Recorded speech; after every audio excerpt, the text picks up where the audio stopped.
What is going on, Beehive? Welcome back to another Thursday night live stream. And today, not a lot of new cases, but we are going to be diving deeper into the Lauren the Mortician and Jeanette Braun lawsuit that we covered on Tuesday. We went through the complaint. They didn't really have anything really too spicy, but Kimmy went ahead and went through all of the drama for us so that we can kind of go through the windy roads that led them to filing this complaint. Now, we are having a little bit of technical difficulties and running a little bit behind with the PowerPoint. So I'm waiting for Kimmy to upload that, but do not worry. We'll get right into it once she's able to get it done. Or if there's too many technical difficulties, we may not have a PowerPoint and we're just going to go through and look at the videos as they appear in the complaint, which I probably should pull up the complaint while I wait for that. So let me know how you guys are doing. Thank you for joining live. If you're watching live, let me know that you're watching live. If you're watching on the replay, let me know that you are here on the replay. And y'all, we have a members live stream coming up. I know I lied to y'all. I know I lied to y'all several times. I said I was going to put up a poll, but I kept forgetting. And I would think about it and then I would forget. So we are going to have a members live stream. I went ahead and selected the date. We're going to do it on a Sunday so that people like to have fun on Saturdays. Not to say the Bree Hive isn't fun, but people like to have fun on Saturdays. So we're going to save it on Sunday and we're going to do our members live stream on January 28th. So go ahead and mark your calendars if you are a member of the channel, or if you want to become a member of the channel, you will be able to join me live. We are planning on talking about this Lauren the Mortician case because there was a lot of interaction in the chat. And I really want to hear your opinions live, not just me reading comments. I kind of want to see live reactions, and I'm pretty sure that other people in the chat will also like to see your live reaction. So if you are not a member of my channel, of the Boss Attorney Bree channel, and you would like to join the live stream on January 28th, make sure you become a member before then, because that is the only way that you will be able to get the link in order to come on stage with us. And y'all, we haven't done a members live stream in super long. So I'm super excited to see you guys on live stream, see the faces with the names, or put the faces to the names, and have a good Sunday brunch, the Bree Hive Sunday brunch we're going to be having on January 28th. So go ahead and mark your calendars. It will likely be around 12 p.m. Pacific Standard Time, maybe a little later. I'll get a vote on the time. How about that, Bree? Actually, let the members vote on something. I will go ahead and drop the post to figure out what time we should go live. And like I said, I'm thinking of doing 12 p.m. PST so that we can do like a Bree Hive brunch. Bree Hive brunch. I think that's fun. Bree Hive brunch. Yo, if you haven't already, please do hit the like button on your way in. If you're not subscribed, people, make sure you hit the subscribe button. I have been fighting the subscriber number for like 2 weeks. It just keeps going up and down around the same 10 subscriber count. So if you have not checked your subscriber list, you might have been accidentally unsubscribed by YouTube because they thought you were a bot. I don't know, but check and make sure that you are subscribed. If you're not, please do subscribe and help the channel out. Let's go ahead and see how many likes we have 13 likes already so far. Shout out to the Bree Hive. I'm going to set our goal at 50 likes because we're already at 13 likes and we're only 4 minutes in, and I was late. Shout out to the Bree Hive for getting all those likes in. And we have about 17 people watching live. So if you have not hit the like button, which I know some of you have not because there's more people watching than there are likes, make sure you do hit the like button to help out the channel to get more friends. And I still have to come up with a new saying as to why we would like for you to like the channel or like the live stream. Oh gosh. Don't choke yourself, girl. Don't choke yourself. Okay. Nonetheless, I'm back. I'm not choking that bad. Let's go ahead and jump into the chat and see who is watching live. What's going on? All right. We have me letting y'all know that I was running late. Baby Meatballs, hello and welcome into the live stream. Still love that name, saying no rush, you are always worth the wait. Thank you very much. I was feeling a bit stressed. We're still running a little bit behind, but that is okay. Let me see here. I think we might have something. No, not yet. Okay. And then there's some other files for us. Just checking where Kimmy is at with everything. So yes, welcome into the live stream, Baby Meatballs. Nice to see you again tonight. Rachel Mills says we got to add the Madonna lawsuit as well. What is the Madonna lawsuit? I did not see. I was like literally searching for good cases to find this morning and yesterday, and nothing just really stood out to me. So what is going on with Madonna? Is that a new case? Is it an old case? Let me know. Rachel Mills says, oh, and Rush shooting trial is next month, and there's some hinky sheet. Are those supposed to be substitute cuss words? Love it. And there are some things going on with the prosecution trying to violate the Fifth Amendment. Ooh, I have not heard about that. I really have not touched base on that case. I did see that there was a preliminary hearing in the Murdaugh appeal to see if he's going to get a new trial. I did not look that deep into it, but we can look into that probably maybe on the members live stream, maybe next week. We'll see when we get to it. All right, we have member of the jury. Love that name, saying, does Bree also run on LawTube time? I try not to, and I have been being pretty good. I have been pretty good at being here on time, but today we're just having a couple of technical difficulties, so we were running late, and I was also eating chocolate strawberries, which also set me back because I ate way too many chocolate strawberries. I was supposed to be on a diet, but my husband left and I found the bag of chocolate strawberries and I just went to town on them. So I try not to run late. So I don't want to be known as running on LawTube time. I am pretty on time, maybe 5 minutes late here and there, but today I was running a bit late. Member of the jury saying, hey, hello, and welcome into the live stream. Spirit of the Trees, also love that name, saying, hello, Mamacita, hello, and welcome in. Nice to see you again tonight. We haven't seen you on the live in a while. We're happy to have you back.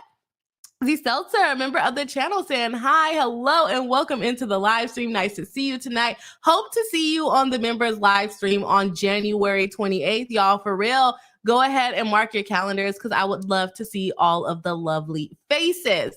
Member of the jury says, everyone remember to like so people know we're here. Yes, exactly. It'll let people know that we're here and we're having fun. And y'all, shout out to the chat. The engagement on Tuesday's live stream was phenomenal. It was amazing. I appreciate you all so much. And thank you so much for the support and interacting with the video. Love it. Hello. Our Spirit of the Tree says hello all. Hello and welcome in. We have Doodle Noise, another member of the live stream, saying live. Yes, welcome back into the live stream. Nice to see you here tonight. Z Seltzer saying hi to the Bree Hive. Hello, hello. Him, nice name. It reminds me of the Powerpuff Girls. I love the Powerpuff Girls. Powerpuff Girls. I don't know why I always want to say Powder Puff, but I love the Powerpuff Girls. There was that character called him, and he or she, I don't know, he wore, I mean, I guess you could wear a skirt even if you're a man, but he wore like a skirt and he had that the real squeaky, annoying voice. Do y'all know what I'm talking about? Did y'all watch the Powerpuff Girls?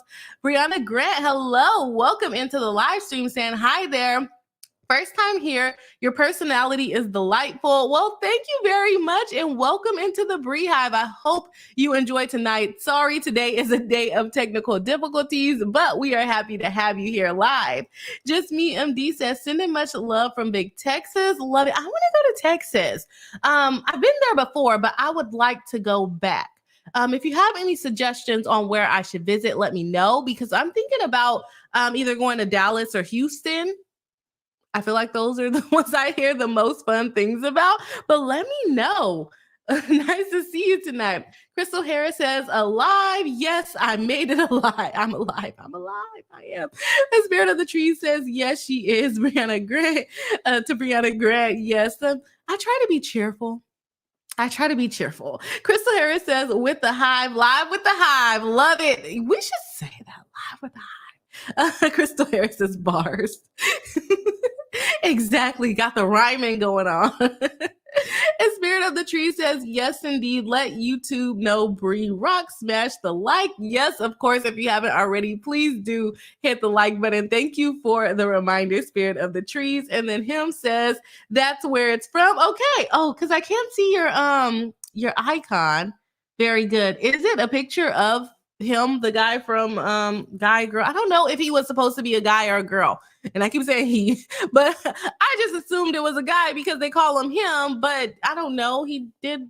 I mean, I guess he was in touch with his femininity. Let me know if you guys know who him is. Do you think that they were a guy or a girl? Let me know. Brianna Grant says South Padre Island was pretty awesome. It's it's on the Gulf of Mexico. In Texas, I didn't even know that was a thing. And if you're new here, I'm not good with geography, so please bear with me. But I didn't know that was a place in Texas. Just Me MD says San Antonio is awesome, and Dallas area is a close second. Okay, I've been to both Dallas. I've been to Houston, been to Dallas shortly. Have not been to San Antonio, so that may be the place where I need to go. So I am open to suggestions on things to do there. Let's go ahead and jump in. Yeah, geography is not my thing. Let's go ahead and jump into a recap of what happened on the last live stream, talking about Lauren the Mortician and Jeanette Braun, which I try to say her name correctly because I do not want to get a lawsuit saying that I'm making fun of her name, which is interesting. Did not know you can sue people for making fun of you. You can't. I mean, I guess you can, but the lawsuit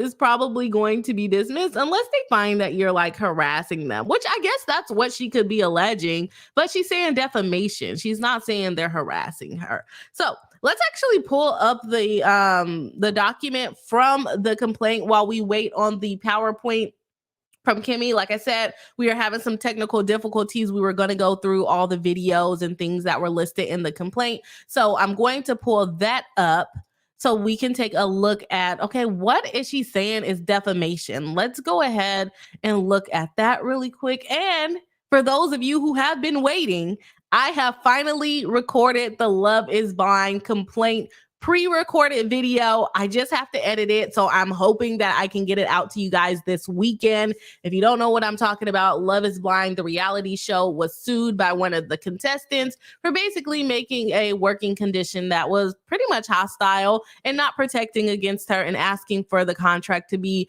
found unconscionable, looking for the contract to be found unconscionable.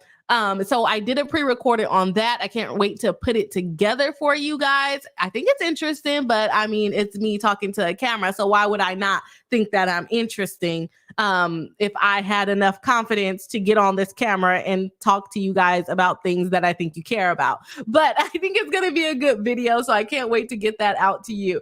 Okay, I got this all up.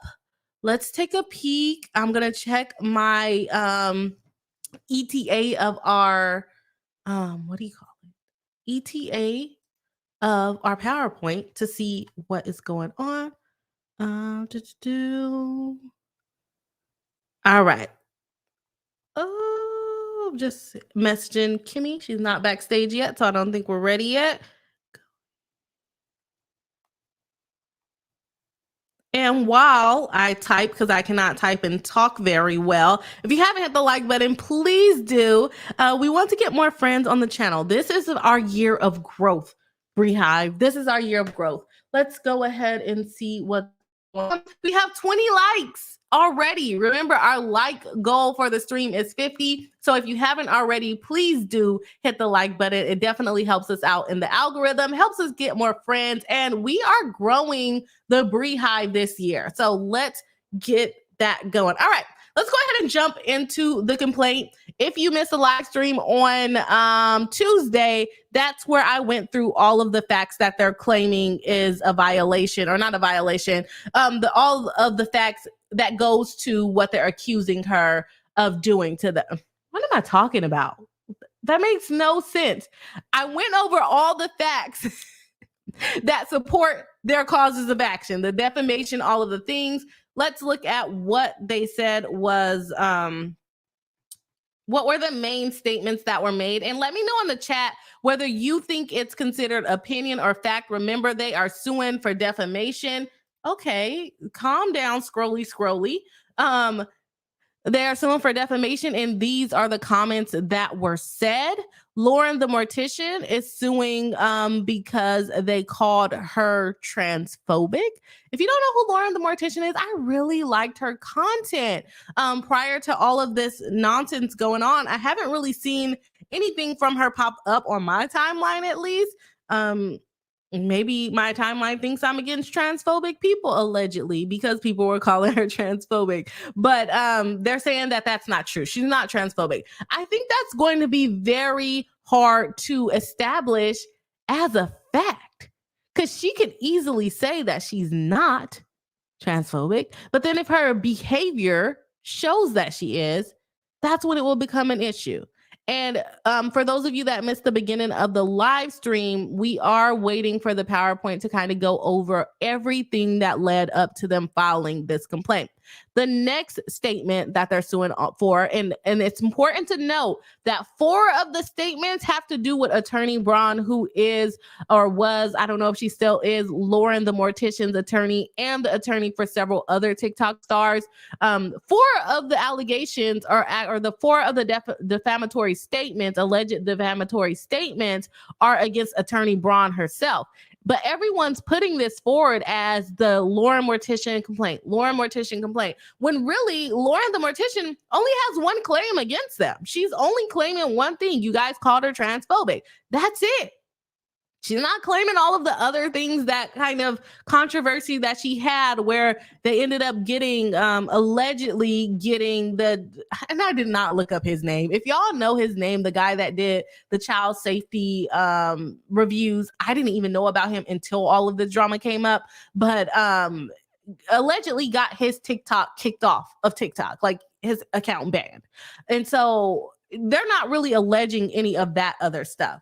But like I said, 4 claims that Attorney Braun is bringing, and it's just kind of like, why do you think you're the star?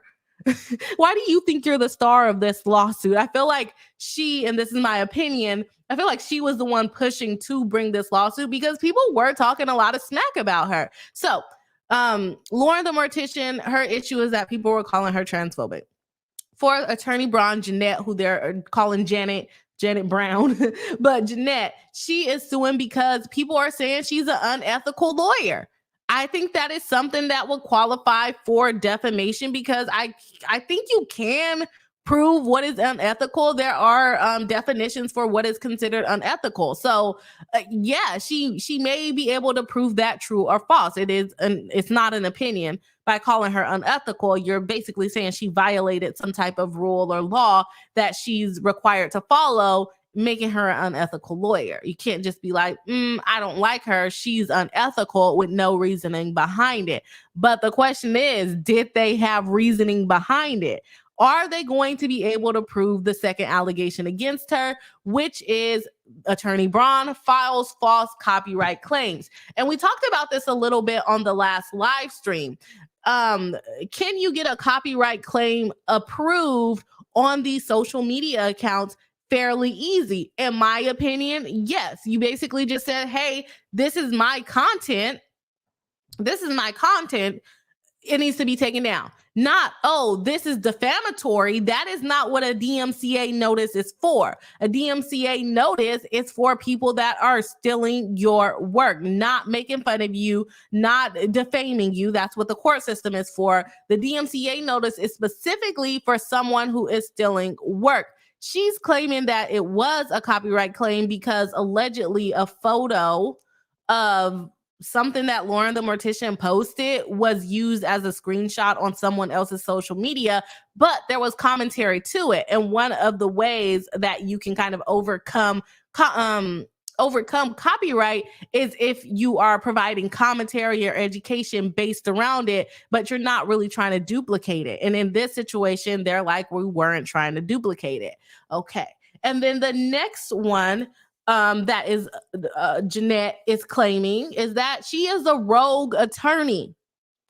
I don't know how she's going to prove that, whether that's going to be truth or false. Is she a rogue attorney? We don't know. What does it mean to be a rogue attorney? How do we classify rogue? And I'm sure we can look up a definition, but is a court able to say, you know what? You are pretty rogue. I mean, I guess filing a DMCA notices without your client's knowledge, maybe that's considered rogue, but I feel like that's going to be an opinion of first impression. I think it is, but who am I? I'm not a judge. Okay. And then the last thing that they're claiming is that she commits perjury. And perjury is generally done. Perjury is not just a substitute word for lying. Perjury is usually something on a legal document. Maybe they're referring to her filing these copyright claims and claiming that that's perjury. I don't know. I've never filed a DMCA notice, so I don't know if you have to sign or click under penalty of perjury alleging that the statements that you are making are true. I don't know. Maybe I should try to file. Who would let me file a copyright DMCA notice against them so that we can figure out if you have to click, under penalty of perjury, but just lying on the internet. And that's what I would assume that they're referring to. So let's go ahead and go through the causes of action to see if they give us a little bit more detail on what would constitute perjury in that specific context. And y'all have to forgive me. I did not sort through these prior to get it on the live stream. So if I'm kind of jumping around or stumbling around, please do forgive me on that. All right, so we're going to go to the first count, which is defamation per se by defendant KC against the defendant KC by plaintiff Lauren Probson.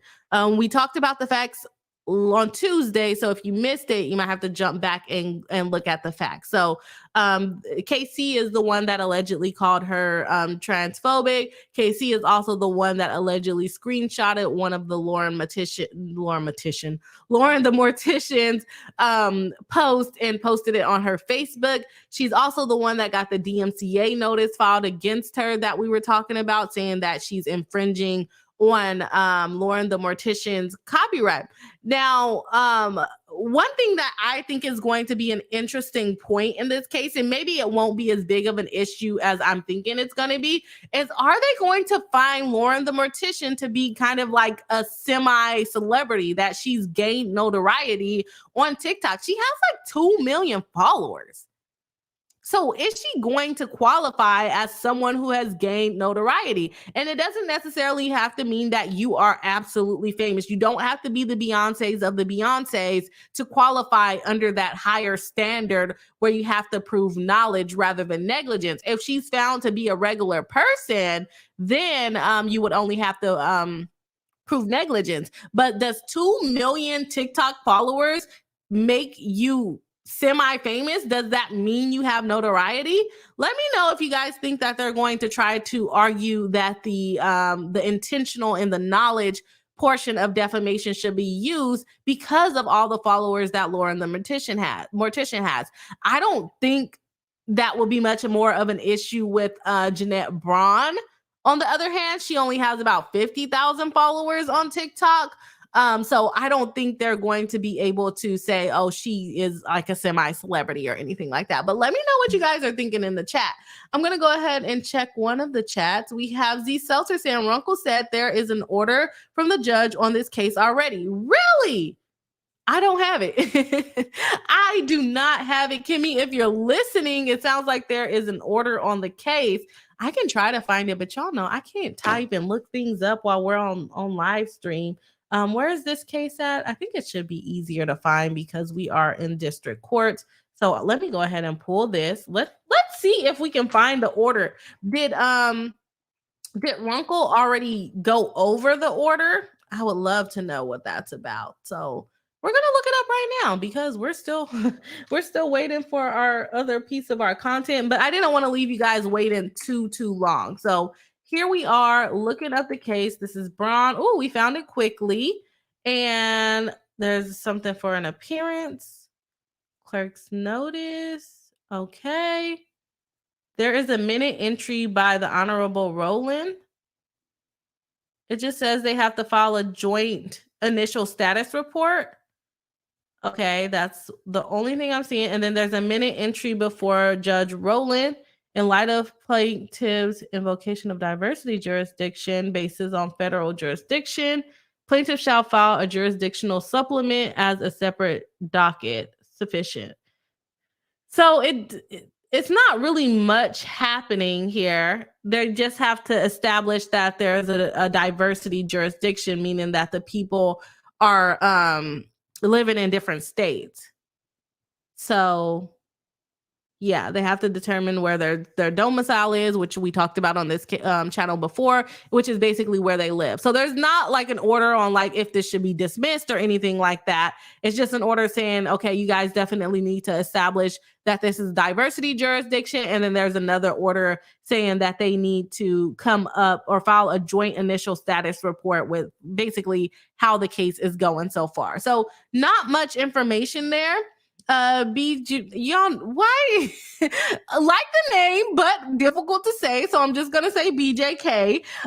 It had something to do with jurisdiction and that the case probably needed to be held in California. Okay, they gave me a long summary and I didn't look at it before, so I didn't want to really go into it, and they literally just copied it. I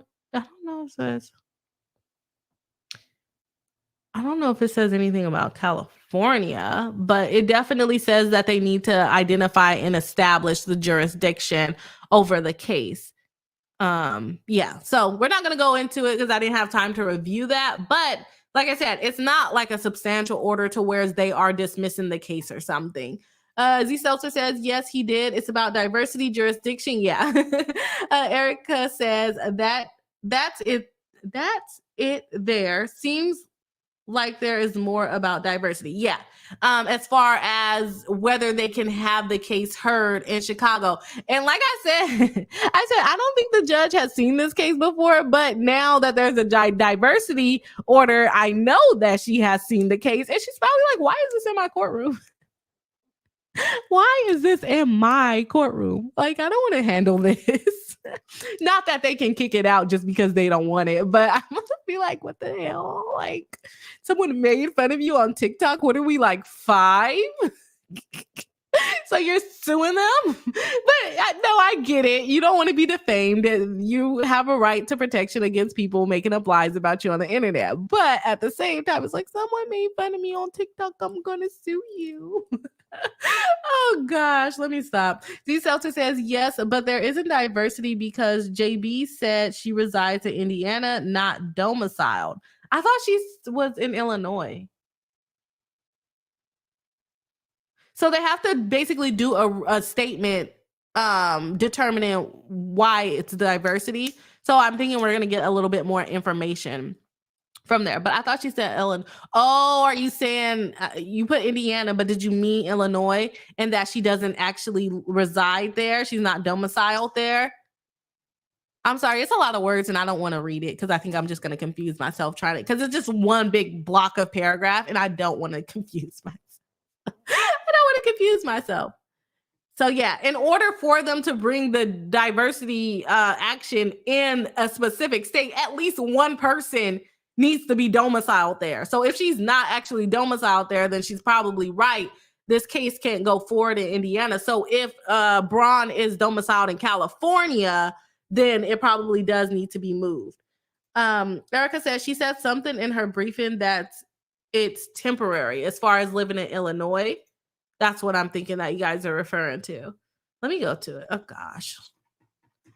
Messing up my little thing that I didn't have all the way together to begin with. So, because you guys know I mostly skip the party's location. Okay. Jeanette Braun is licensed to practice law in Illinois and operating the law firm IP Law LLC in DuPage County, Illinois, and resides in Illinois on a part-time basis. That's the issue there. Part-time basis. She only resides there on a part-time basis.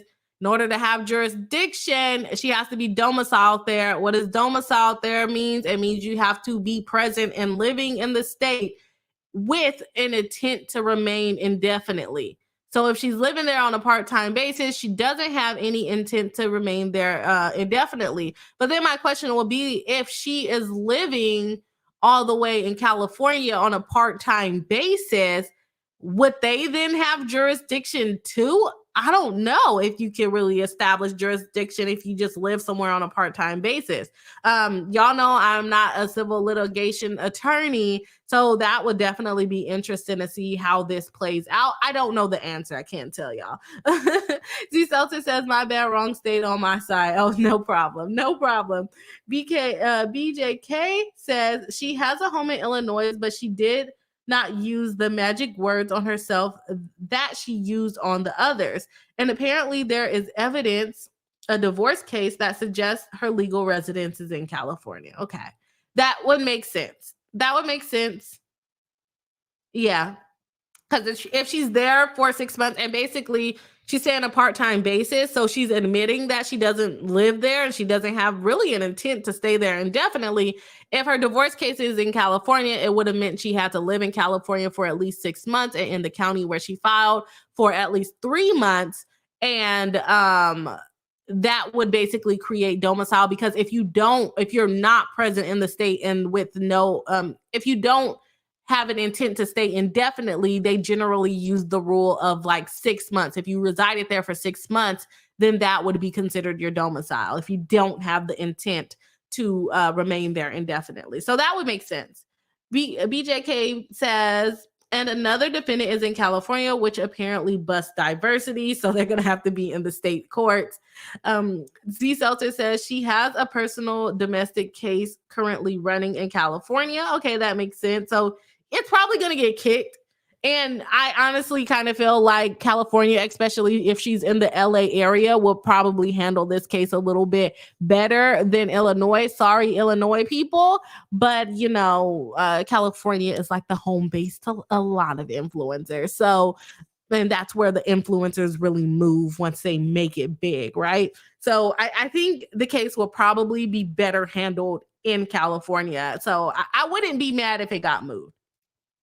Spirit of the Tree says, it's actually fascinating how many celebrities have legal disputes. I'm sure more than triple what is publicized. Oh, yeah. And then so that's why on my shorts, I am kind of going back into time and looking at some of the crazy lawsuits that have been filed against celebrities, because they are completely ridiculous. Like, seriously, they're ridiculous. And like you said, a lot of them are not publicized. A lot of them I don't even hear about half of the time. And this is what I cover on my channel and what I research for my channel, and I don't see them. So I definitely agree with you. Z Seltzer says, and someone on the defense lives in CA, so no diversity. Yeah. So, yep, you guys got it, y'all. What do y'all need me for? You done already figured it out. So let's go ahead and jump down. And I'm still waiting for our info, y'all. So I'm sorry I'm not all the way on the topic of what we were planning on covering today, but I think it's interesting nonetheless. And we can probably do the PowerPoint a different day, because we kind of have a lot to go through in this complaint still that we kind of skipped over. Okay, so Casey Kitty sued for, I believe this. No, that's not the one. Well, let's actually read the post of what she claimed as copyrighted. Okay, where are we? Is it this one? No. I think it was like something small. Okay. So that's just a screenshot of her calling her transphobic.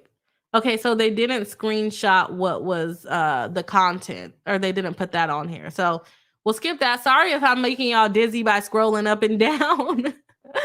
Oh, man, let's go. Okay, here we go. There we go. All right, y'all. Let me check where our likes are at. We are at 28 likes with 27 people watching live. Remember, our goal for likes on the live stream is 50. So if you haven't already hit the like button, please do hit the like button so that we can reach our goals, New Year goals. Okay. All right. Let's see. Defamation per se against defendant KC by plaintiff Lauren Probson. Y'all, this is the caffeinated kitty girl being sued by Lauren Probson for basically calling her transphobic, or Lauren the Mortician for basically calling her transphobic. And Casey was not playing with them, okay? She was not playing with them. So let's see what they have to say. They allege what was put forth above. Defendant KC defamed plaintiff by publicly stating that plaintiff Probson was a TERF and transphobic, and used her platform to attack plaintiff Probson's character and reputation. Defendant KC made these defamatory statements publicly across multiple social media platforms, including but not limited to Facebook, Instagram, and TikTok. Defendant Casey's defamatory statements concerned plaintiff Probson, and they referenced her by her public persona, Lauren the Mortician, so the average viewer would know that the statements were about her. The statements were defamatory because they harmed plaintiff Probson's reputation by lowering her in the eyes of the community and deterring the community from associating with her. So she's probably going to show proof that her follower count started to go down, or that people started to leave her mean comments. The false statements were defamation per se because the harm to plaintiff's reputation is obvious and apparent on its face. Being called transphobic is akin to being called a bigot or a racist, and these defamatory statements cause plaintiff Probson to be viewed by others as transphobic and not an inclusive person. Do you guys agree that transphobic is akin to being called a bigot or a racist? I don't know. What do you guys think? And so the defamation per se is, it basically skips the step of having to prove that the statements made were harmful to the person. One of the more common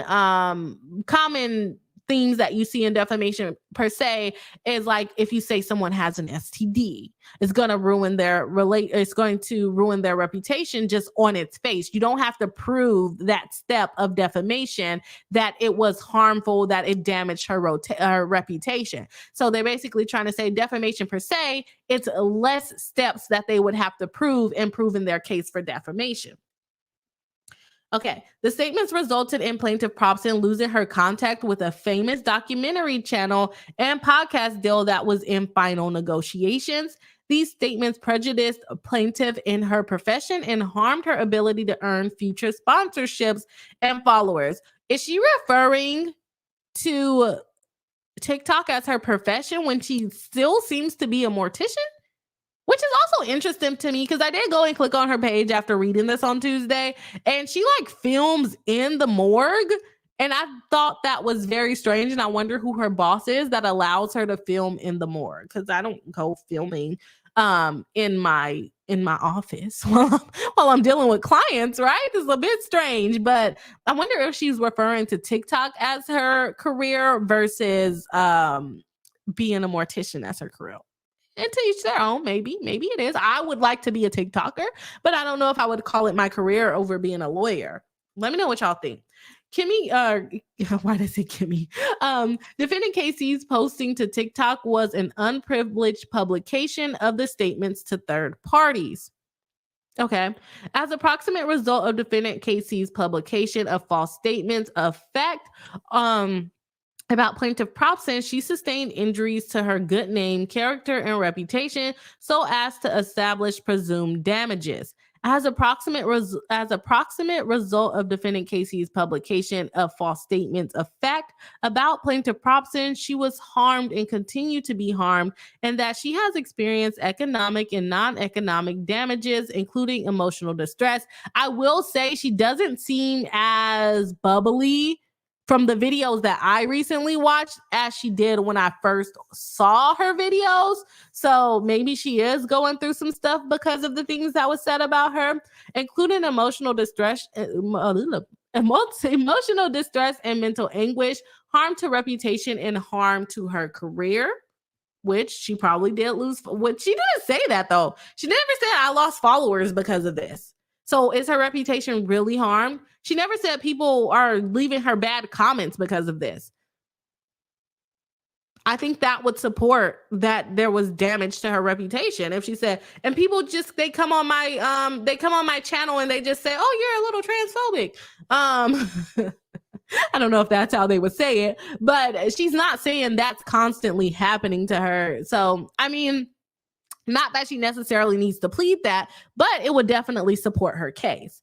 Defendant Casey's defamatory statements were made with knowledge of their falsity and with reckless disregard of their truth, so as to justify an award for punitive damages. So even if Lauren the Mortician is not found to be a person of notoriety in this particular case, they are still alleging that KC made the statements with a knowledge. So even if she's found to be a celebrity in the situation, they could potentially, if they're able to establish that KC had knowledge, which I don't think she can establish that she had knowledge that it wasn't true.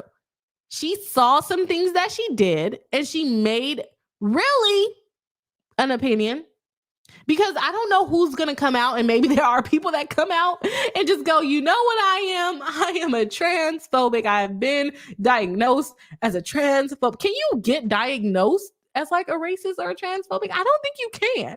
So I don't know how she's going to be able to prove, and they call it, this false statement of fact. But how is she going to be able to prove that this is not an opinion, but is a fact? I don't know. I feel like, can it be an opinion? I feel like it's more of an opinion. I don't know. Let me know what y'all think. I'm gonna have to look it up. Is being a racist, saying somebody racist, is that an opinion or a fact? It can definitely hurt your reputation if someone thinks you're racist, but is that an opinion or a fact? Because literally, people can go around saying, I don't want to say that on my channel. They might kick me off. I was going to say, if someone's going around going, I hate Black people, and then they turn around and go, well, no, I'm not a racist.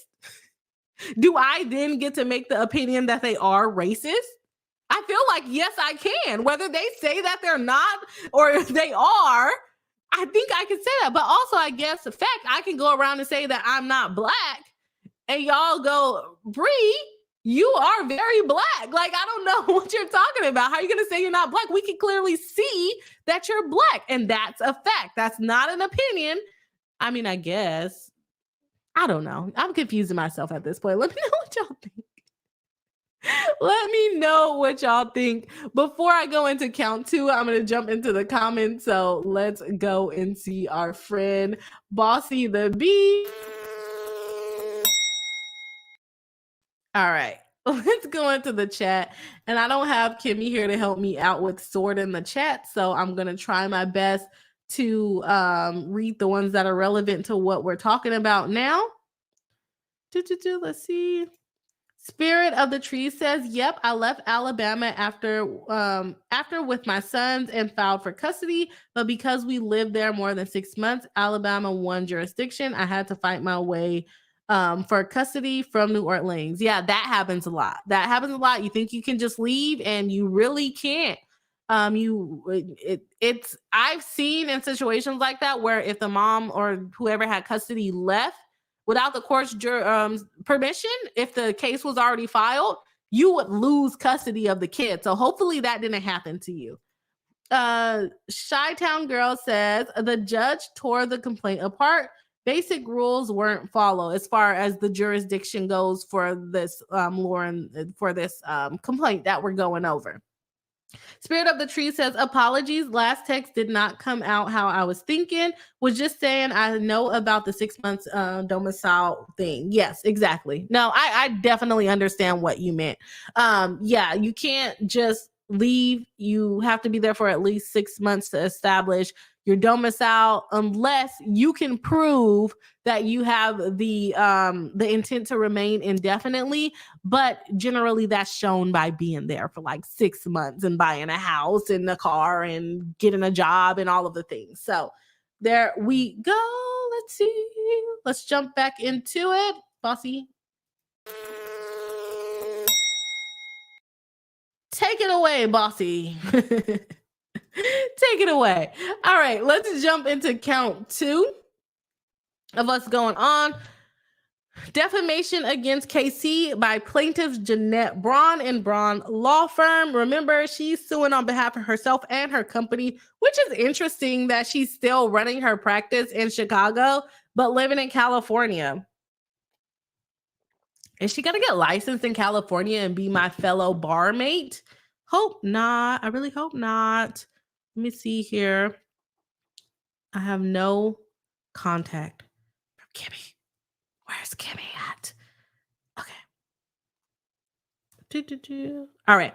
So plaintiff Braun and Braun Law repeat and allege what's alleged above. Defendant KC defamed plaintiff Braun and Braun Law by publicly stating Ms. Braun files false copyright lawsuits and by implying that she was acting as an attorney without being hired by Lauren the Mortician and used her platform to attack their character and reputation.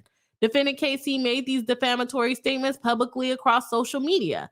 The defamatory statement concerned plaintiff Braun and plaintiff Braun Law as they reference attorney Braun by her first and last name in the documents. The average viewer understood the statements to be about Jeanette Braun. So basically, the reason why let me stop there. The reason why they're specifying that people understood it to be about them, because that's like, let's say that someone said Jeanette Braun, that girl on Boss Attorney Bree's channel, she is a weirdo, or that's an opinion, but let's pretend like being a weirdo is a fact, right? That girl that performs on Boss Attorney Bree's channel, if I think her name is Jeanette Braun,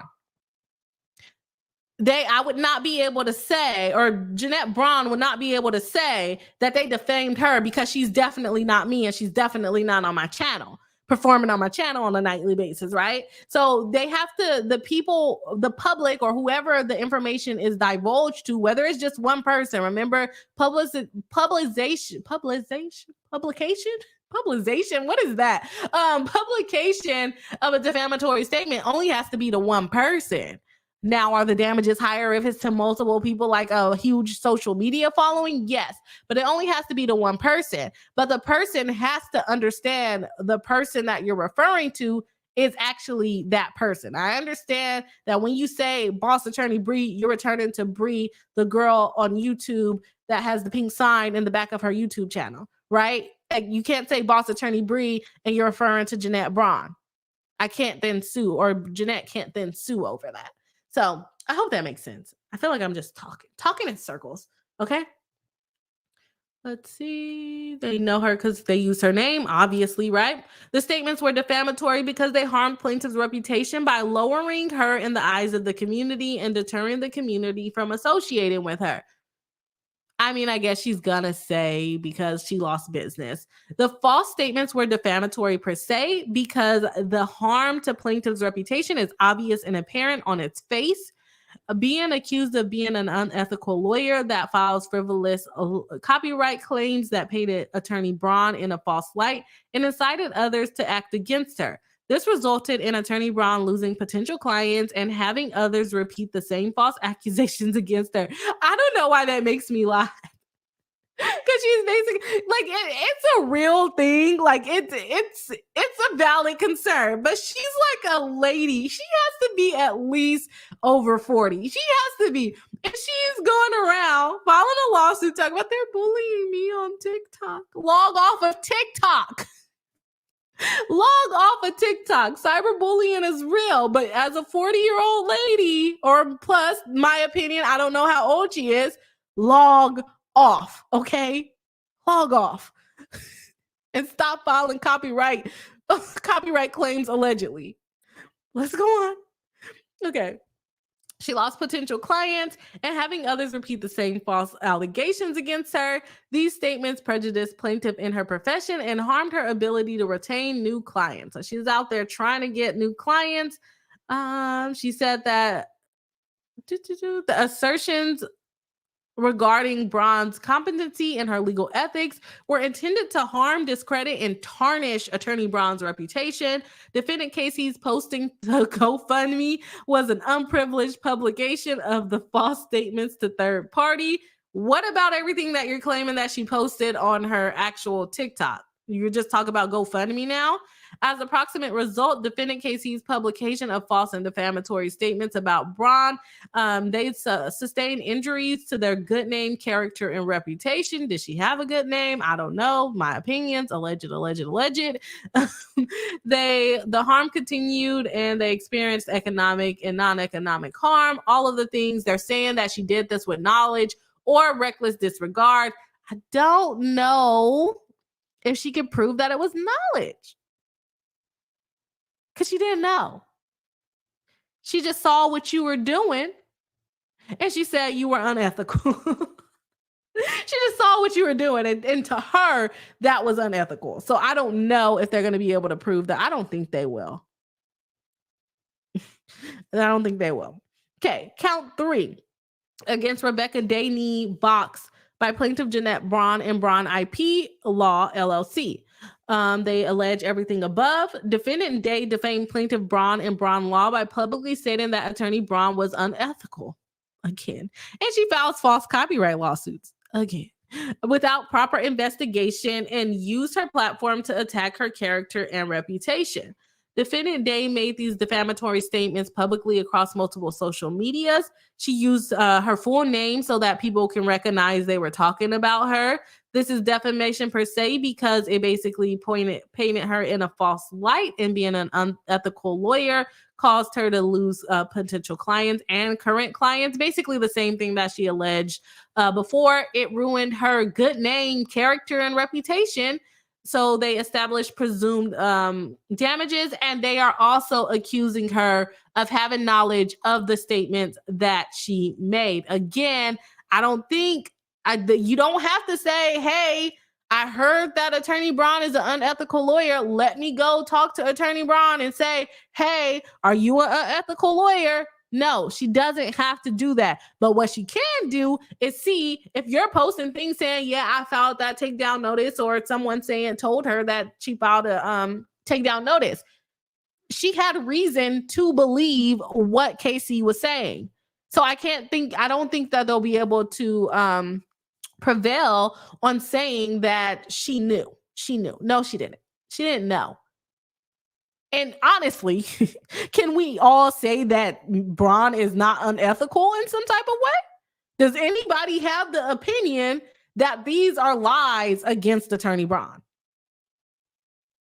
It's opinions, in my opinion. Okay, so Vasquez and Martin, our business partner, who also defamed Braun allegedly by calling her unethical and that she commits perjury. And use their platforms to smear attorney Braun's character and reputation.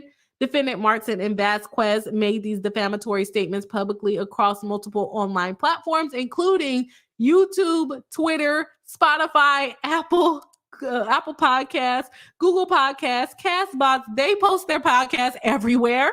Pocket Cast, Overcast, Bullhorn, Castro, Player FM, Podcast Addict, Podbean, Pod Hero, Podcast Guru, Pod Republic, Podfriend, Radio Public, Sonic, and subscribe on Android.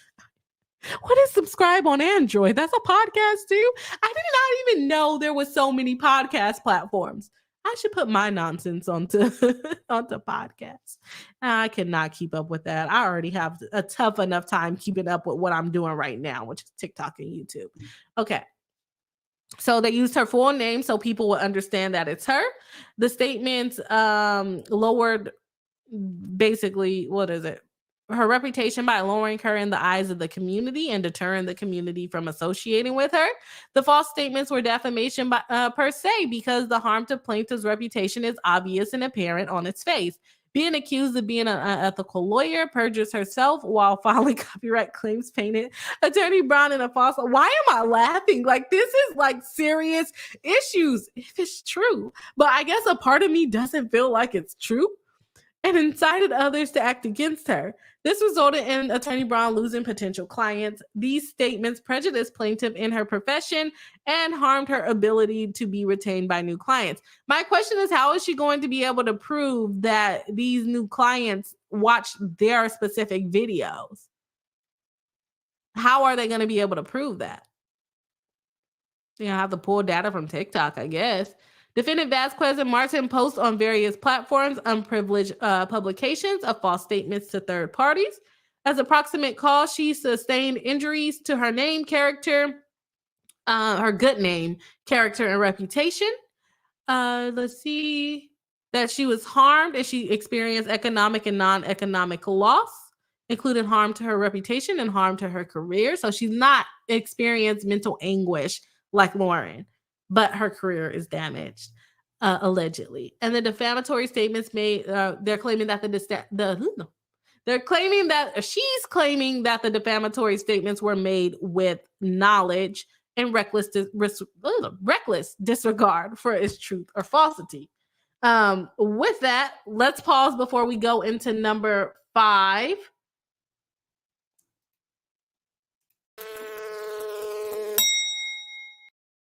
Now I'm gonna have to change the description for the live stream because I don't think even if Kimmy could get it done today, we're going to be able to go through the PowerPoint. So that just means another day of going through this nonsense. So I'm sorry, y'all. This stream turned out to be something completely different than what I planned for, but it's okay because we're having a good time.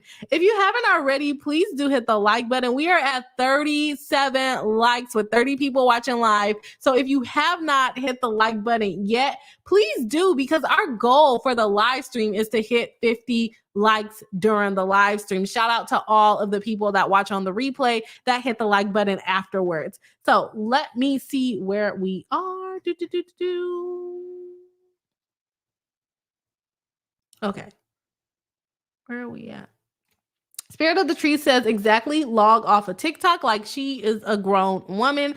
Lynn who Kamau, I hope I'm saying that right, says, "Ooh, not log off. Yes, log off. You're a grown woman." That's like, I get on this app and people say mean things to me and I don't even have that many followers yet. But at the end of the day, it's like, I don't know who you are. You're just a picture on my comment finding time to be mean.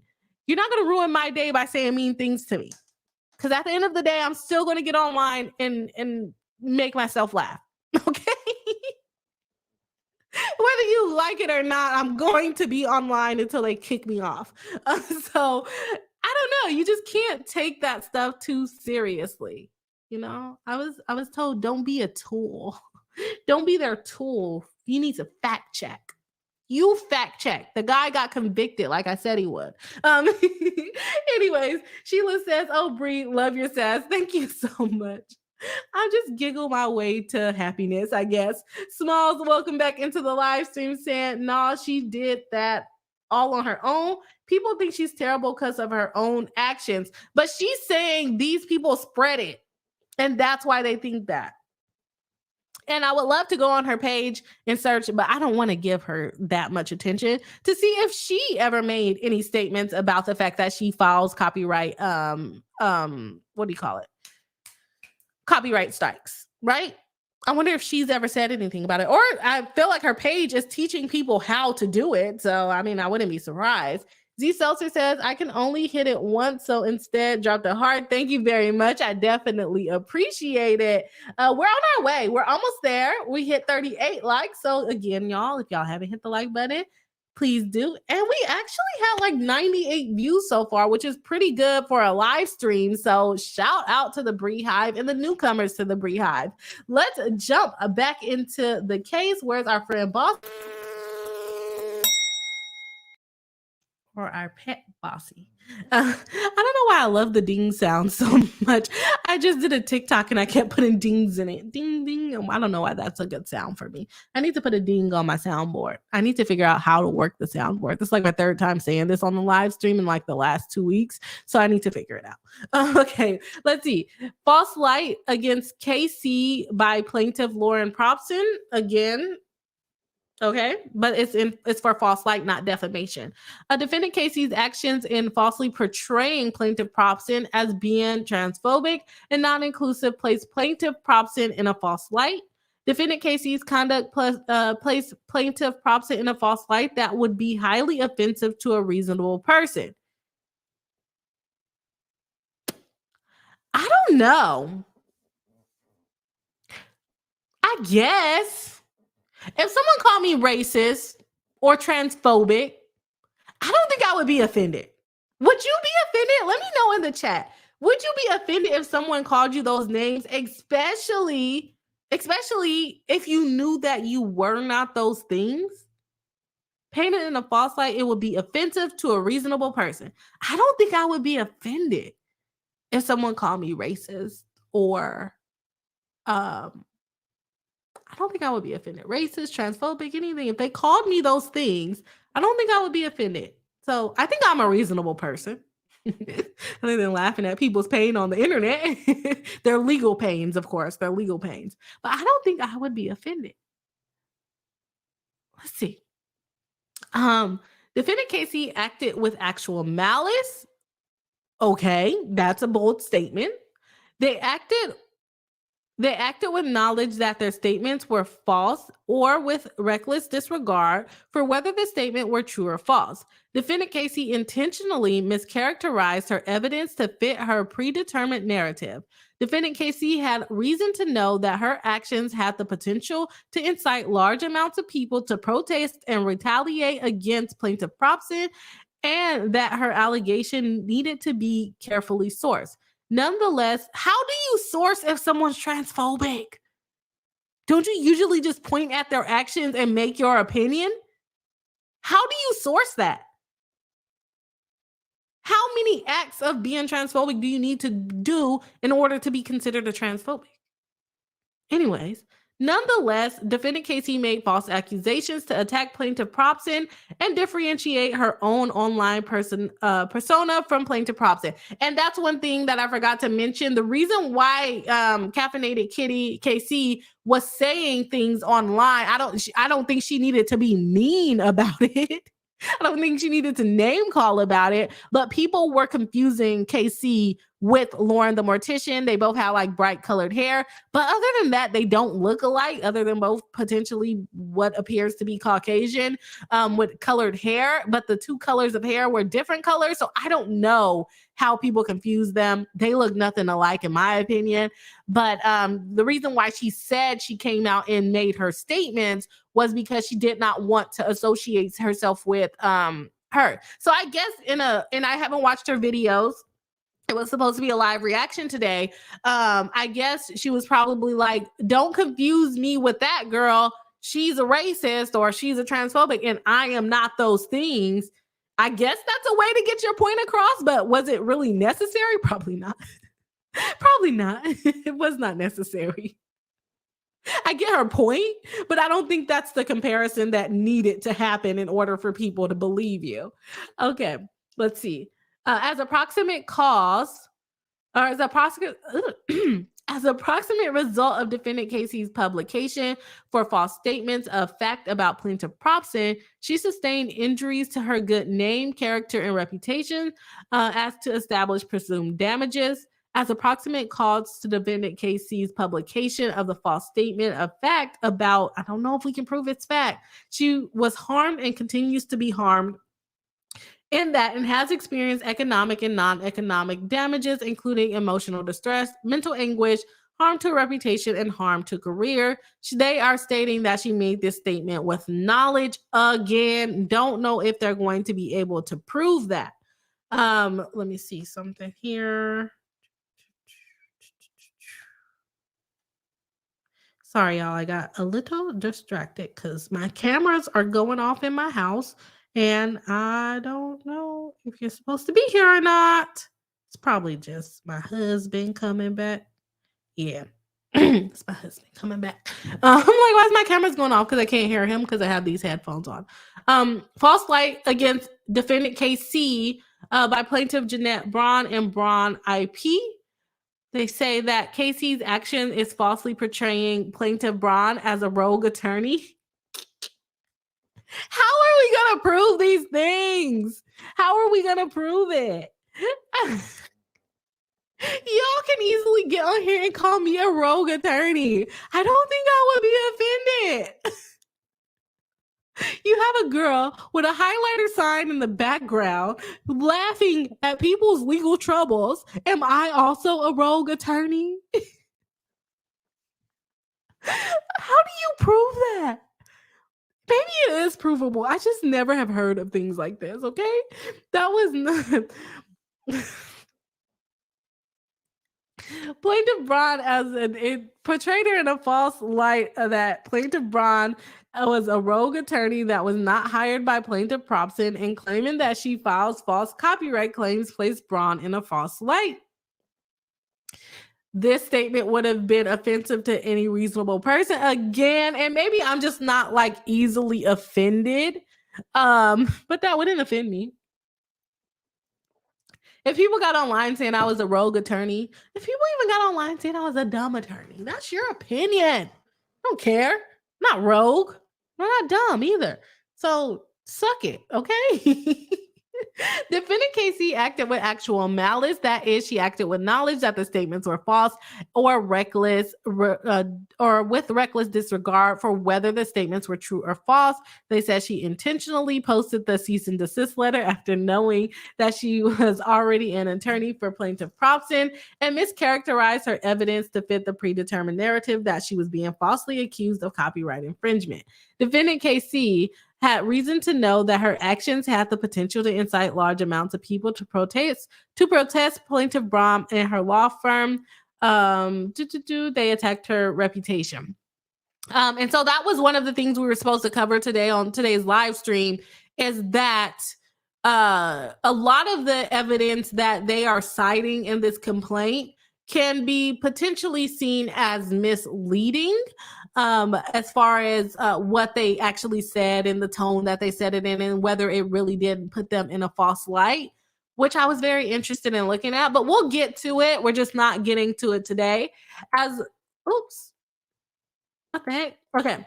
As proximate result of the publication of false statements, she sustained injury to her character, blah, blah, blah. We've already read that. And they're saying that she did it with knowledge again, and that punitive damages should be applied.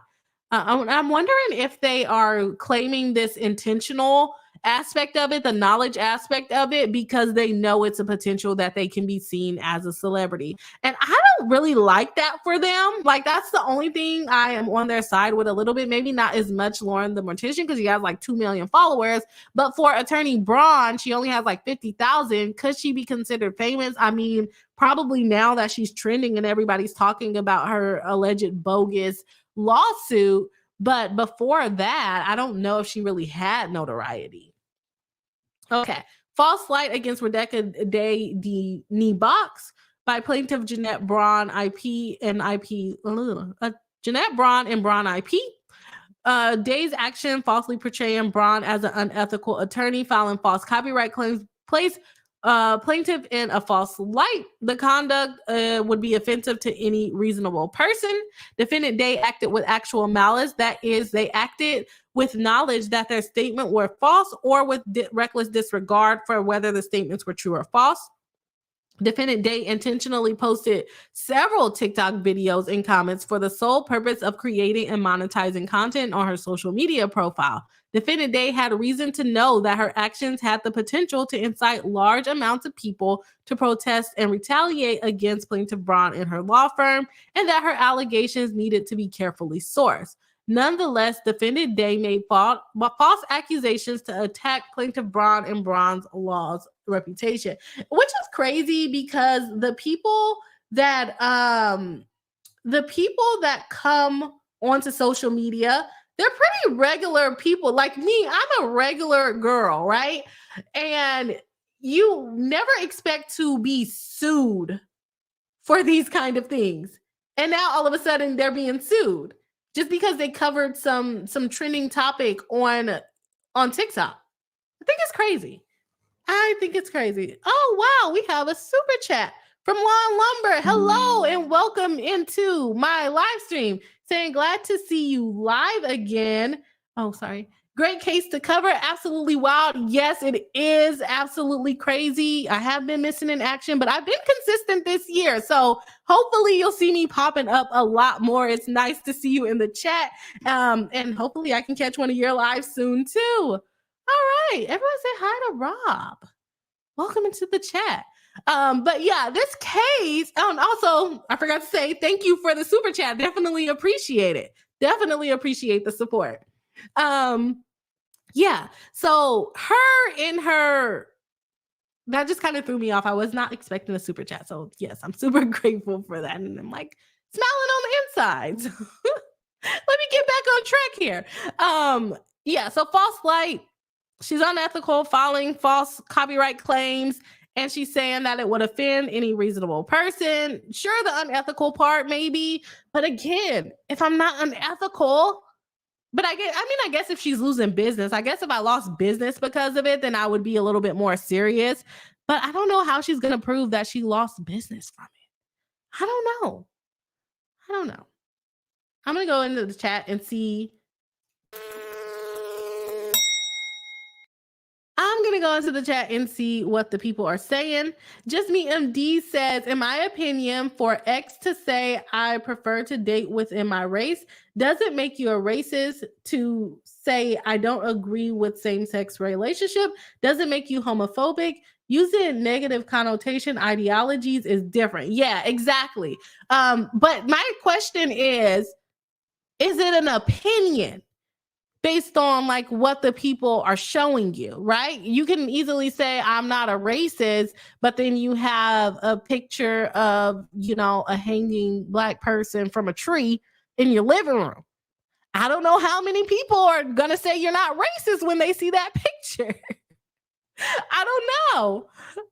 So I feel like you said, using the negative ideologies and actions and photos and things like that, I can make that opinion about you, but is it fact? Rob, if you're here, let me know. Do you think these allegations can be proven as fact? Because right now, I'm not all the way there. The part about being unethical is probably the only one that I think could potentially go forward as fact. But I could be wrong. Let me know what y'all think. Small says, I know for sure it wouldn't be I know for sure I wouldn't be offended. I don't know if I'm a reasonable person though. I think I'm a reasonable person and I wouldn't be offended. But also, I'm not as popular on social media to lose business by the crazy things that I say on a nightly basis. Sheila says, are we citing a research paper for her statements? Right. Or are we going to go call her doctor? Like, can doctors even diagnose you as like transphobic or racist? I don't think so. How do we prove if someone is racist or transphobic? I feel like it's an opinion. Small says, it wasn't how they look that was confusing people. It was what they do. Both use Beetlejuice. Oh, okay. Talk about death, and it was a reasonable mix-up. Okay. I don't know. I've never watched any of Caffeinated Kitty stuff. So, because they have the same talking, not ideologies, but similar content basically is what Hella Swinky is, or Smalls tonight is saying. Spirit of the Tree says, have to head out now to stay, beautiful humans. Thank you for joining live. You have a good night. Thank you again to Rob for the super chat. Just Me MD says, can they file a countersuit for legal fees and misuse of resources? Yes. And they can ask for sanctions, especially if the court dismisses it on failure to state a claim or something of that nature. But those are hard to get. Katia fan says, hi, Rob. Spirit of the Tree says, Rob in the house. Love it. Sheila says, I am so happy to see Bree back. Well, I am happy to be back. Happy to be back. Small says, you can't disagree with gay relationships, and that definitely makes you homophobic. You meant you can't, from what you said earlier. Yeah. I mean, but if I say I disagree with gay relationships, then I don't. But let's say I do say that. And then you go, well, you're homophobic. And I go, no, I'm not. Are you able to make that opinion of me that you think I'm homophobic? I think so. Do they need to use the qualifying language in front of it of the word think? Maybe. But I feel like you can make an opinion. Law and Lumber says, Bree, you need to enable membership gifting. Future Bree Hive members will appreciate it. Oh, thank you very much. And extra super chat, I appreciate it. I had it enabled. If it's turned off, I don't know how it got turned off. So I need to figure out how to fix that. Law and Lumber says, oh, you need to see the most recent minute order. The court is questioning diversity jurisdiction because of Braun's purported residency. She left it out of the pleadings, perhaps for a reason. And so, oh, and I see this one too, Rob. The anti-slap is incoming. Oh yeah, if it goes to California for sure. I don't know the rules in Chicago, or not Chicago, Illinois about it, but if it goes to California, we're definitely seeing some anti-slap. And then yes, we didn't look at the actual order, but we did talk about like establishing domicile, and she didn't actually leave it out. She just said that she lives in Illinois on a part-time basis. So she's not really domiciled there. So that's interesting. And it's interesting that the court caught it so fast. I'm happy that the court caught it so fast. So would love to see where that goes. Small says, I agree, Bree. Courts have already decided its opinion, just like calling someone racist. Which one are you talking? I don't know exactly what you're referring. Are you talking about the diversity issue? I'm a little bit confused, Hella Swanky. But yeah. So where am I at? I'll wait for your comment to come through. Z Seltzer says to Rob, can you make a dark background frame for Bree's light to make a contrast? Oh, is that what I need? I like changed the lighting on my camera and it's doing a little bit better, but you're probably right. It does need something darker behind it so that we can see the sign a little bit better. I don't know, y'all. I'm just now trying to level up my content, but thank you for the suggestions. That probably will help. Thank you. Let's go ahead and jump back into the claims here. And then I lost Kimmy, y'all. So we may be able to do it all on the members live stream. Oh, if you guys missed the beginning of the live stream, we are having a members live stream where the members of the channel get to join the live stream and talk with me live. Would love to see your beautiful faces. So if you're not a member and you would like to join the live stream, make sure you do become a member. My membership is $5 a month.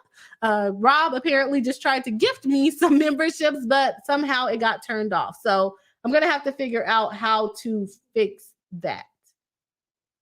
Oh my gosh. I can do timestamps? Oh, that's timestamps for the actual chat. Never mind.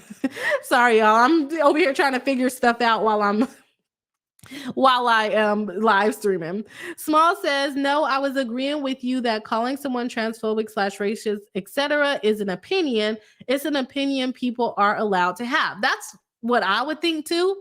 But apparently they think it's fact. I don't think it's fact. But because you can easily say, no, I'm not that. But like I said earlier, I could easily say I'm not Black and y'all go, well, Bree, hate to be the bearer of bad news, but you are Black. Sorry about it. Like, you can always deny a fact, doesn't necessarily mean that it's going to be true. Oh my gosh, Rob. Oh my gosh. Thank you so much for the $50 super sticker. Thank you very much. I'm really trying to grow the channel. I'm about to cry. I'm about to cry. I'm really trying to grow the channel. So I definitely appreciate that. Oh, that's so lovely. Hopefully you can join our members live stream on January 28th. We would love to have you here and hear your opinion on the case. And Bree Hive definitely appreciate you. Long Lumber is saying, which is Rob, saying, just being you, keep having fun. Thank you very much. I appreciate it. I appreciate it so much. I am going to go to bed a happy girl. I was about to say a happy child, and I'm not a child. Sheila says, Rob is always so generous. Yes, of course, definitely appreciate it. I'm getting like teared up. I don't know if I'm going to be able to finish the complaint. A says, Law so supportive. Yes, of course, we appreciate him. Small says, I mean, in her case, it is a fact. The woman was liking and engaging with transphobic content, but she's saying that she's not transphobic. She's saying that. And I'm like, you can't. That's like me saying I'm not Black, y'all. And y'all can clearly see that I am. So it's like the same thing. Again, super much. Can't even come up with proper words. Thank you, Law and Lumber, for treating our channel so good tonight. Appreciate you. Kimmy Locker, our paralegal, late to work tonight, but we are happy to have her here. Saying, OMG, did I get here just in time for the stream to end? We're getting close to the end. We still have a little bit more of the complaint to go through. Kimmy saying, I am so sorry, everybody. It is okay. We all have technical difficulties. We just appreciate that you help the channel out so much. We'll get to it. Don't worry about it. We'll get to it. We are not going to let all of your hard work go to waste. Smalls is laughing, saying, right, you can't, you can say that something's not a fact, but if I see you walk like a dog, walk like a duck, talk like a duck, quack like a duck, I mean, we're going to call you a duck, right? So that's what's going on. And Baby Meatball says, Rob is such a sweetheart. Yes, he is. I definitely appreciate it. Kimmy Locker says, Bree's not going to let me do PowerPoints anymore. So I have the worst luck. I feel like every time you do PowerPoints, it like just attacks you. But like I said, we definitely appreciate it. And we're not going to let it go to waste. We are not going to let it go to waste. Small says, Kimmy, glad you made it. Yes, we are. Glad you made it here. Kimmy Locker says, Smalls, yeah, I got an attitude though because I was stoked for my PowerPoint. We're going to use it. I promise, Kimmy, we're going to use it. Don't worry about it. Not tonight, but we are going to use it. And we still had a wonderful stream. I'm sorry that you missed it. Y'all, we hit 40 people watching live just a second ago. I appreciate the Beehive. Y'all interacting with the live stream is definitely making us recognize. I don't know if that's the right thing to say, but you're keeping the live stream moving at this point. And we hit 42 likes. 42 likes. So if you haven't already, please do hit the like button. We are aiming for 50 this live stream. We're almost there. And we got a little bit more of the live stream to go. Again, shout out to Rob for the super chats. I got money in the bank on my little back channel. So I'm super happy to see that. And super appreciative of it as well. All right. And no, Kimmy, I'm not ending just yet. So don't worry. We have a little bit more to go. Okay, we have False Light with Jessica Vasquez and Lily Martin against Jeanette and the Braun IP law firm. Defendant Vasquez and Martin collective actions in falsely portraying plaintiff Braun as an unethical attorney that commits perjury. Why do I laugh every time? Why do I laugh every time they say she commits perjury? I just think it's funny. Rob, thank you so much. Says signing off for now. Waiting to see if snow tomorrow is going to mess with my motion docket. I have court tomorrow too. I just thought about it. But it's going to be a settlement walk-in. But I wish it was snowing, but at the same time, I don't think I can live in a state or a city where it snows. But good luck on your motions in court tomorrow. And I will see you on the next. I'm not into the live stream, y'all. I'm talking to Rob. But yeah, good luck on your motions tomorrow. And hopefully they go good and you can have a good weekend because I plan on having a good weekend and we appreciate you so much. Have a good night. I know everyone, or not everyone, a lot of people are on like East Coast time. So we're pretty late streaming here. So yes, again, thank you, Rob, and have a good night and good luck on your motions tomorrow. All right, let's jump back into it. Okay, collective actions. Calling her unethical attorney that commits perjury. Defendant Vasquez and Martin's conduct placed plaintiff Braun and her law firm in a false light. That would be highly, y'all, I'm so happy I can't even read anymore. Usually I can't read because I'm tired, but I'm just so happy. They painted her in a false light that would be highly offensive to any reasonable person. Vasquez and Martin both acted with actual malice. That is, they acted with knowledge that their statements were false or with reckless disregard for whether the statement was true or false. Defendants Vasquez and Martin intentionally posted several YouTube videos and podcast episodes and multiple tweets for the sole purpose of monetizing and driving traffic to their social media profiles.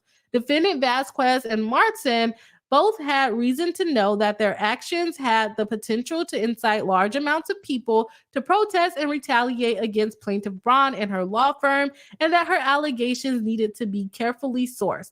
Nonetheless, both defendant Vasquez and Martin accused of plaintiff Braun of That was wrong. Accused of Plaintiff Braun. Accused Plaintiff Braun of being unethical and committing perjury to harm Plaintiff Braun and Braun's law's reputation.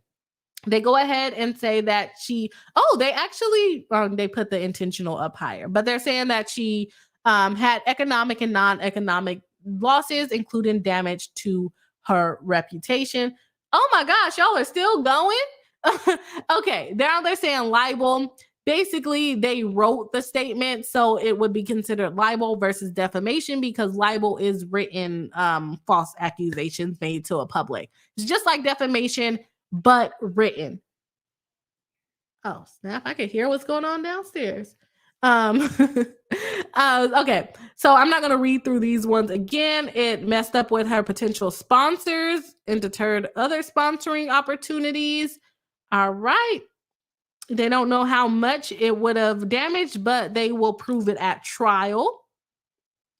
Plaintiff will seek leave to amend the complaint or will otherwise inform defendant of damages that are sought. She has to figure out how much she lost from losing these deals. And are these companies that she was working with, I'm calling it the Discovery Channel, but they said a documentary channel and a podcast that they were working on and in negotiations with, are they going to come out and say, yes, I was going to work with her until I found out that she was transphobic?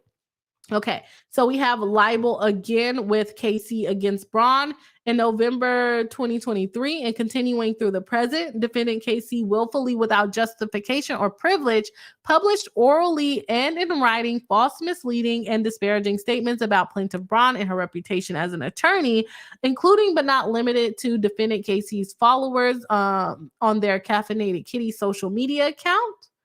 See, they improperly disparaged plaintiff and her law firm services and credibility, making false and misleading statements, saying that she filed false copyright claims and implying that she did not represent plaintiff Profson and was acting on her own accord.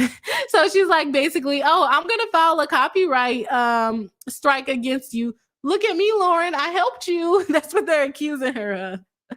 Okay. Let's see here. False copyright strikes, and then we got it against this lady again in November 2023. They filed this lawsuit pretty quickly. False statements, disparaging statements of Braun and her reputation. This is the one that is questioning her credibility, saying that she is unethical and filed false copyright claims. Everyone's saying that. I mean, these are the allegations here, not saying that she does it or not, but these are the allegations, and these, to me, this is what the people believed. Like, can we really be mad at them if all of this information is coming out? She wants them to actually come up to her and ask her about it. Okay, so same thing. They said she was unethical and she commits perjury. Tortious interference with contract from Casey from Lauren Probson. Remember, she was working with a famous and well-known documentary channel. Plaintiff had a valid and enforceable contract with the documentary channel to make content for them. What? Was she already working with them? I think this is the one where she lost the contract. So was she already working for this channel? And can we find what famous, well-known documentary channel she was making content for? That was probably a very good brand deal or sponsorship or whatever you want to call it. That was probably a very good one. All right. Upon information and belief, defendant Casey was aware of plaintiff Probson's career and her contract with the documentary channel. Defendant Casey used her platform and posted videos to ruin plaintiff Probson's reputation and content partnerships. On or about October 24, 2023, defendant Casey intentionally, unjustifiably, and maliciously posted videos on her TikTok account to falsely accuse plaintiff Probson of being transphobic. You done said this like 20 times, but here we are. Defendant Casey's actions were willful and constituted intentional and unjustified inducement of a termination of the contract between defendant, plaintiff, and Probson and the documentary channel. How? Casey's intentional, unjustified, and malicious actions caused the documentary channel termination of the contract with plaintiff in November 2023. How?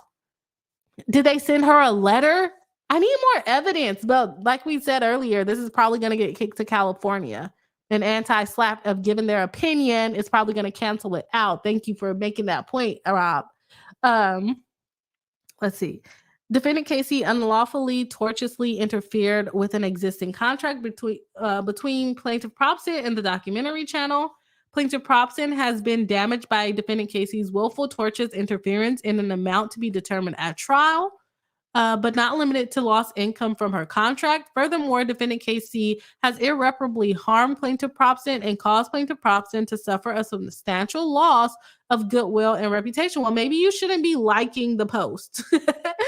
Tortious interference with existing and potential business relationships. Defendants, and this is against Casey, Rebecca De Need Box, Jessica Vasquez, and Lily, or Vasquez, I think someone said, and Lily Martin. Defendants' false and defamatory statements have caused and are likely to continue to cause the public content creators not to employ Braun and Braun Law for legal representation. Were they already like employing you, or is this like a fantasy in your head? I mean, I guess she was getting contracts. Y'all, we are at 46 likes. We only need 4 more likes to hit our stream goal. So if you haven't already, please do. I'm begging you to hit the like button. Okay.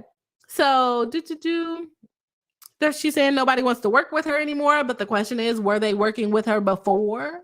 I don't know. A defendant's past and present false statements on their aforesaid social media platforms caused great damage to plaintiff Braun and Braun's IP Law's business and harm to their reputation. The individual and joint actions of the defendants were intended to cause and have caused deception.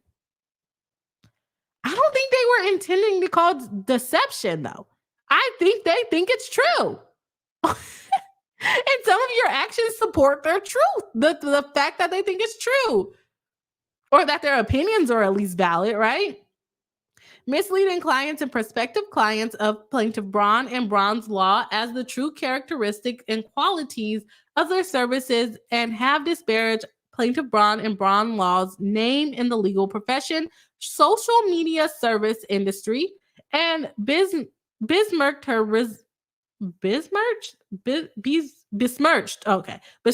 reputation through false and defaming statements as detailed in this complaint.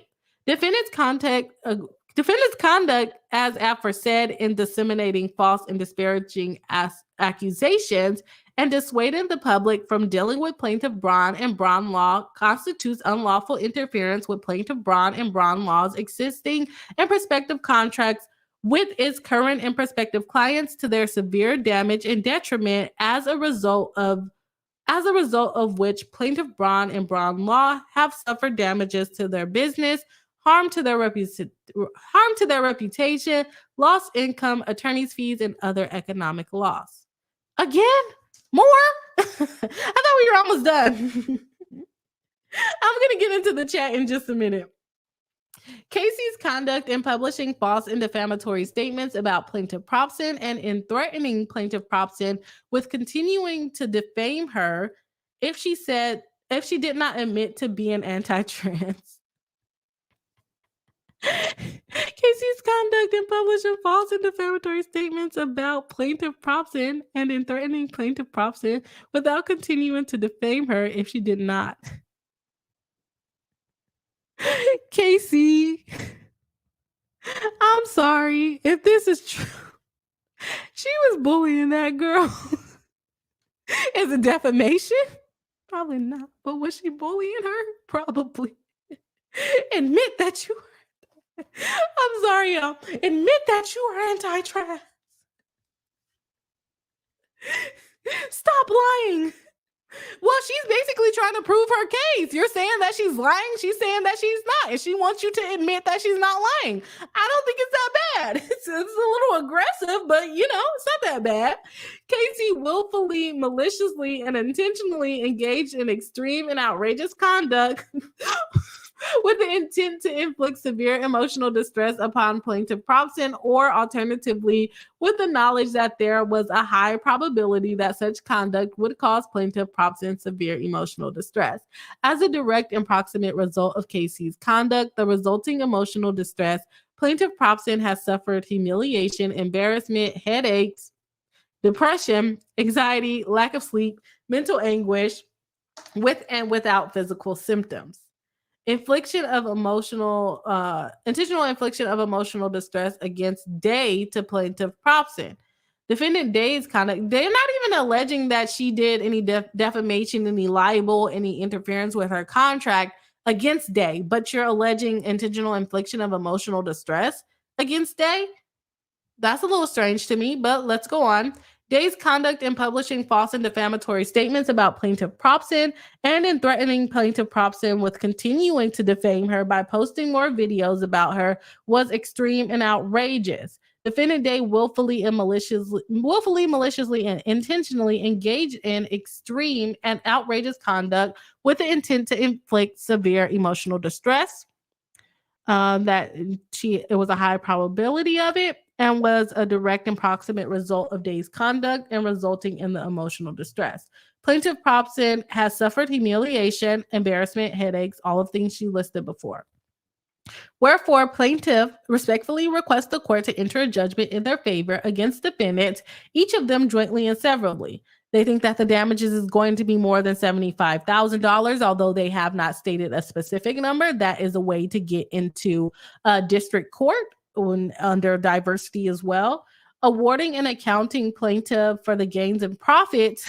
They want to take the money that the defendants gained off of covering these stories.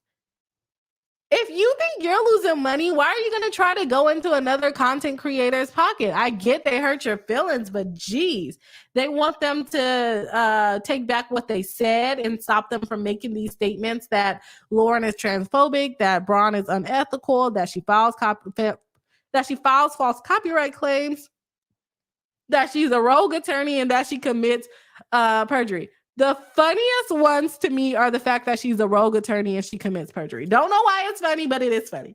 Okay. They want them to remove all of the damaging and disparaging content. They want attorney's fees and costs for having to bring the suit, and then anything else that the court deems just and necessary. So I don't know. It's a lot. That's it. That's it on the complaint. We will cover Kimmy's, what I assume is a beautifully put together PowerPoint, which also gives you more time to work on it if you wanted to, because I know she mentioned that it wasn't everything that she wanted. So it gives you more time to kind of deal with it and make it prettier or whatever the issue was that you were having. Like I said, Kimmy, we definitely appreciate everything that you did and put into the PowerPoint and deep diving for us and making a chart and everything for us to follow, because I know I haven't gone that deep in it. So although we didn't get to it today, I'm very grateful for you, and I'm sure it's going to be amazing. From there, we are going to jump into the comment section, and I see that Kimmy is highlighting the ones that we need, so thank you for that. Okay, we have Rob's things that we already went through. A says they don't think they should have to face negative public feelings. You're on the internet. That is one thing that I had to come to terms with when I decided that I want to put my face on the internet, which honestly still surprises me to this day. I was a very shy kid. I was like one of those kids that held on to my mom's leg and had my head in her butt because I didn't want people to talk to me. I was one of those kids. I never thought that I would be online talking mess. But when you put your face on the internet and you make commentary and you think people, for whatever reason, care what you have to say, which is also lovely. I love that you guys care what I have to say, and I love hearing what you guys have to say in the chat, and we'll love hearing it on the live on January 28th. So if you haven't already, put it on your calendar. We are going to be having a Beehive brunch on Sunday, January 28th, I believe at 12 p.m. Pacific Standard Time, but we're going to vote on the time in the membership tab. And the only way to get an invite to the party, and when I say party, I mean on stage, on live, which I would love for you guys to come on live and show your faces and interact and get to know all of us, is to be a member of the channel. The membership is $5 a month. So if you want to join the live stream, please become a member. I would love to chat with people. We have a couple of members that I'm sure are going to show up, so we'll be happy to have them there. But we want as many people to join as possible so we can get everyone's opinion. But yeah, when you put your face on the internet, I'm not trying to scare y'all from the members live stream, I promise. But when you put your face on the internet and you give your opinion, people are going to say mean things to you. Even when you're given like educational content, people are going to say mean things to you. They're going to call you dumb, going to say you don't know what you're talking about, going to say your camera angle sucks, whatever it is, they're going to say mean things to you. And I think A is absolutely right. They do not want people making negative comments about them. Just Me MD says, Kimmy Locker visual aids are the best. Yes, they are. And we can't wait to see them. Super excited to see them. Kimmy Locker says the Bree Hive is the best. Trust and believe. I'm gonna knock everybody's socks off when the PowerPoint day comes. We are so excited to see it. I'm excited to see it. I'm saying we, and I think I speak for the whole Bree Hive when I say we are super excited to see it, and to go through everything. I just hope I'm not on their next list. I just hope I'm not next on their list. Y'all, we are at 49 likes on the live stream. If you have not hit the like button, please do so that we can reach our goal for the live stream. Our goal is 50 likes during the live. Don't go taking away your likes if you don't like me. But if you have not hit the like button, please do. It helps us out with gaining traction on the channel, and we are growing the Bree Hive this year. I know I said that last year, but this time we're really going to do it. Okay. Sheila says, a shy kid, and here you are. And here I am. My mom still makes fun of me to this day. I put my head in her butt. One of those kids, you know, that hang on to the leg and your head is like right under the booty. That was me.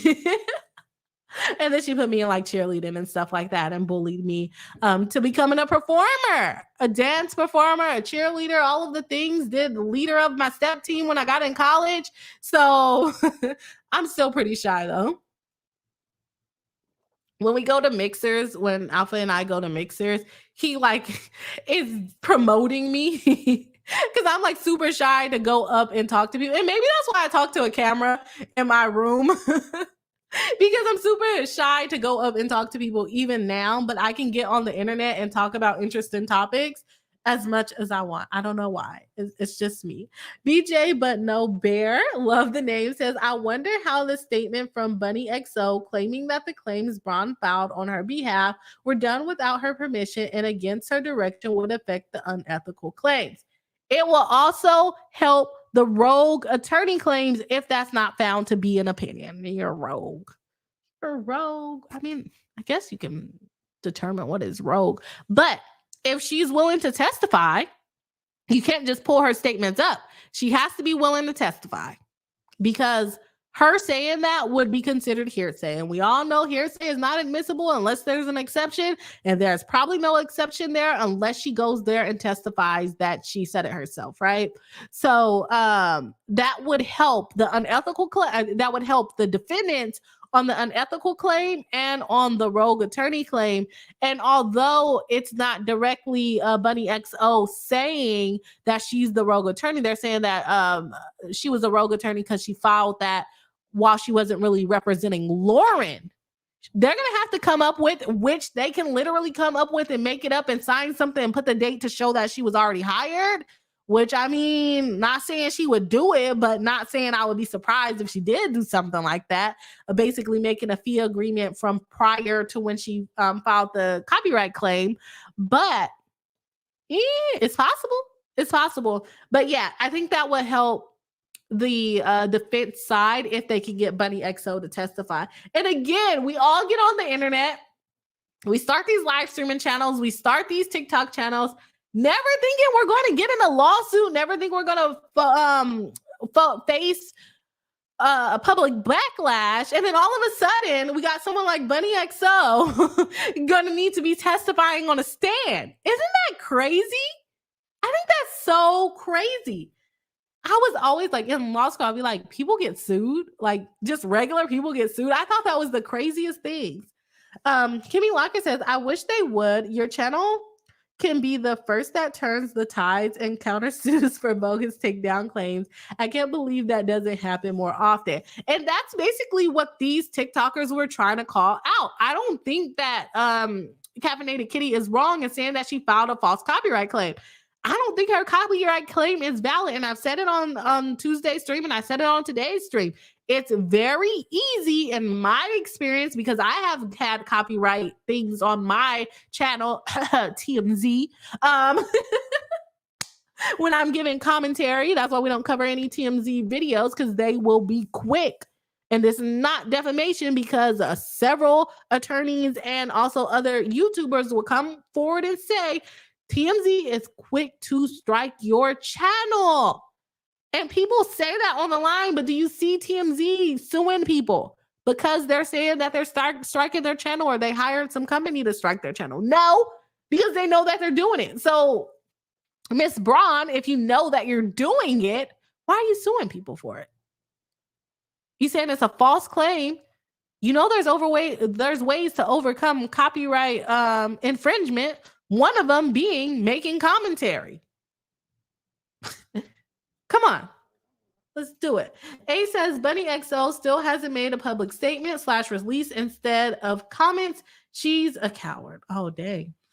That got aggressive quickly.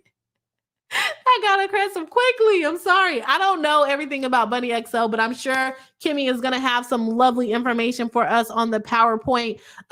We may have to wait to cover that onto the members live stream because there are some other cases that the chat brought up that we need to get into, like a Madonna lawsuit, which no one ever explained to me what that lawsuit is, but I will now go and look it up.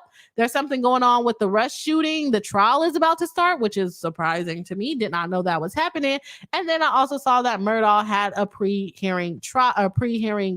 preliminary hearing for appealing and getting a new trial for the unaliving trial against his wife and his son. And that trial was already so hard to go through. Like, don't put those witnesses back through it. But I definitely understand. Alex wants to be free, or Alec, whoever he is today, he wants to be free. But do I think he unalived his family? Yeah. I do think that after all of the testimony, but we'll see what happens. Kimmy says the what lawsuit? There's a Madonna lawsuit. Madonna, the singer. But I don't know what it's about. So I haven't looked it up yet. I don't know if we'll cover it on the channel, but someone in the chat, I can't remember who it was, did say that they want to talk about that case. So I hope everyone has a wonderful weekend. Thank you for joining the live stream. Let's see if we made it to our like count. And we did. We are at 51 likes. Yay! We made it to 51 likes. Thank you so much, Beehive. I have to get like a little graphic with like confetti to go across the screen, or maybe we can make the bee dance. Maybe I can make the bee, Bossy the bee, dance and play some music. That would be cute. That would be really cute, actually. I'm gonna try to make that. So again, thank you everyone for joining me in the live stream. Thank you, Rob, for the generous super chats that you gave to the channel. I have to figure out how to fix the gifted memberships button because apparently that wasn't working on the live stream. So I'll try to figure that out before the next live stream. And I hope everyone has a wonderful weekend and a wonderful night. And I will see y'all all on the next live stream. Bye.